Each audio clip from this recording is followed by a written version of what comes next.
भाई अभी मैंने वीडियो ख़त्म करी है, दूसरी शॉर्ट बना रहा हूँ।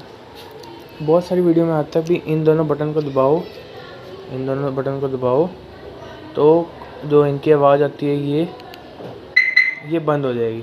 अब करके देखते हैं, देखें अब। अरे वाह, सही है भाई। अरे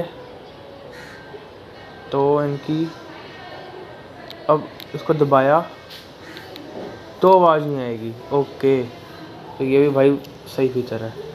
जैसे मैंने दबाया, इसके बाद अनलॉक करी तो आवाज़ नहीं आई, और अब अगर लॉक करूँगा तो आएगी। ठीक है भाई, तो ये वीडियो यहीं तक थी। धन्यवाद।